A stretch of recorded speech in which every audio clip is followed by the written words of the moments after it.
एकीकडे पाहुणचाराचा थाट आणि दुसरीकडे संशयाचे काळे कुट्ट जाळे. या विसंगतीत एका निष्पाप गृहिणीचा बळी गेलाय. केवळ मटण नीट शिजलं नाही या क्षुल्लक कारणावरून झालेल्या वादानं आर्णी तालुक्यातील बोरगाव इथं एका हसत्या खेळत्या संसाराची राख रांगोळी झाली. बुधवारची रात्र चेतना जाधव हिच्यासाठी शेवटची ठरेल असं कोणालाही वाटलं नव्हतं. चेतनाचा पती मनोज जाधव याने एका मित्राला जेवणासाठी घरी बोलावलं होतं. मटणाची भाजी बेतशीर आणि चांगली कर अशी सूचना त्यानं पत्नीला दिली होती. अंगणात जेवणाचा बेत रंगला होता, पण पाहुण्यांसमोरच मनोजचा पारा चढला. मटण व्यवस्थित शिजले नसल्याच्या कारणावरून त्यानं पत्नीशी जोरदार वाद घालण्यास सुरुवात केली.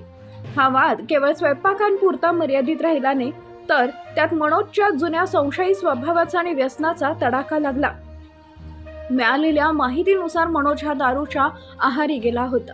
यापूर्वीही 2015 मध्ये त्याच्यावर कौटुंबिक छळाचा गुन्हा दाखल होता. 2017 मध्ये पुन्हा सुखानं संसार करू या अटीवर चेतनानं त्याला माफ केलं होतं. मात्र बुधवारी झालेल्या अपमानाचा घाव चेतना हिच्या मनाला इतका खोलवर गेला की तिनं टोकाचं पाऊल उचललं. भरल्या ताटावरून उठून ती आत गेली आणि तिनं विषारी औषध प्राशन केलं.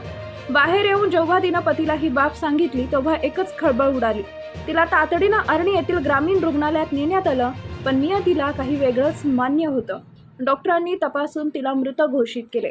चेतना आणि मनोज यांच्या संसारवेलीवर मुलगा लेख आणि मुलगी अन्वी अशी 2 मुलं आहेत. मात्र वडिलांच्या तापट स्वभावानं दोन्ही मुलं आईच्या प्रेमास पोरकी झाली.